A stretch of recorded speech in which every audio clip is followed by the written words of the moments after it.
Welcome, everybody, to the Yawn Fest. When you get yawning, good morning, everybody, to the Ashes to Rubies podcast and live stream. I'm John. This is Vicky. Whenever you yawn, does that mean you're bored or tired? Or a mix of both? I don't know. I feel like I yawn when I'm tired. Science about that? I think you yawn when you're tired. I think, and bored, I think there's a double meaning. I'm not usually ever bored. Has anybody ever made you yawn?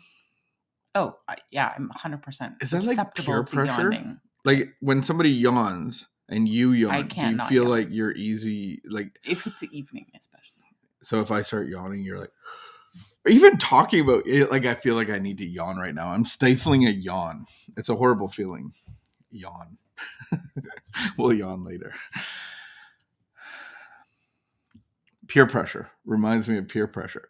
If somebody can make me yawn, what else could they make me yawning is the least problematic peer pressure that exists. That's probably true. I feel like I felt prey to peer pressure yesterday. Last night. I had a Rice Krispie Square. No, you didn't. I had 3. Is that what you Who made meant? you have 3? I don't know. The people that I'm around. No one was pressuring you to have 3 Rice Krispie Squares. I felt like there was pressure. No one. And I didn't necessarily want to. I just wanted to go see Nana. And next thing you know, we're raiding her closets and cupboards. Listen, it wouldn't be a problem if she just wouldn't cut those Rice Krispie Squares so small. Yeah. See, I would have had 1 Rice Krispie Square if they were normal size. Thank you. You're welcome. I appreciate your hopeful confidence in my ability not to succumb to peer pressure. Were you ever a peer pressure kid? Not really. Are we all? What does that mean? I don't know. Like, did I try to convince other people to do bad things? No. Did you get convinced? Oh.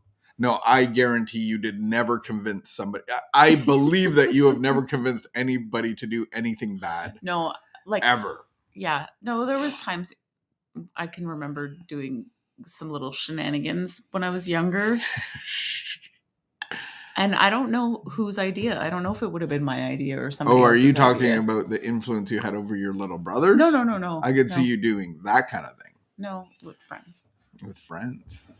In like elementary school or junior high. I wasn't very often a ringleader. I was more of like, I would follow, but I think. You like to hang out with the bad kids?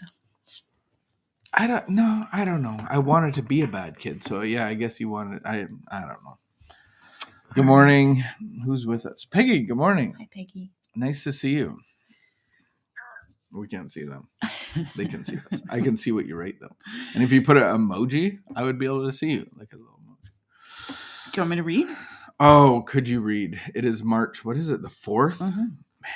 I will not be dismayed if life doesn't run smoothly.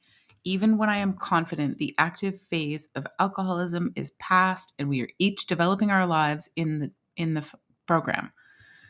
We're reading from, I in Al-Anon and my spouse in AA. I don't know how to reword this. We're reading from an Al-Anon program. So recovery. You're in your recovery. I'm in my recovery. All right. Active phase of whatever's going on, and we're each developing our lives in our own recovery. Although our many upheavals and disagreements may have made a rift between us, we can now look forward to a new life as a contented family unit, or I must still guard against impatience, lapses into feeling sorry for myself, resenting the words and actions of others. Above all, I must not permit myself the tormenting excursions into the bitter past. But now that I am alert to the danger signals, I know I am improving day by day. Today's reminder: I will start each day with prayers of gratitude so that so much has been accomplished. I know that my higher power will continue to provide his light of wisdom in my striving for serenity. Truly the light is sweet, and a pleasant thing it is for the eyes to behold the sun. I like the word dismayed. And what was the other word? The rift. Guard against. Was it guarding? Like, so we're talking about being in recovery. So whether Being that's alert to danger signals. yeah, so you're either in recovery or you're in relapse and addiction. So in the life of recovery, we both have our own recoveries separate from each other that we come together. And so the problem of alcohol or the problem of addiction is gone, but we're still left with us, which really that's where the problem really resides in. And so what's happening here is we still have the I self me, the ism, the selfishness, and we bug each other. And I think we Do you step think on that each other's toes, a and we hun- can get dismayed. 100% this happens in relationships where there's no Oh alcoholism, no, there's no, no because they still have addiction. the ism. They're just stepping on each other's toes, driving each other crazy. And while you were reading that, I just felt like I had a picture of a restaurant. And every time that we close and open, we clean it up, we sort everything out, we put back all the utensils, and we're ready for the next day.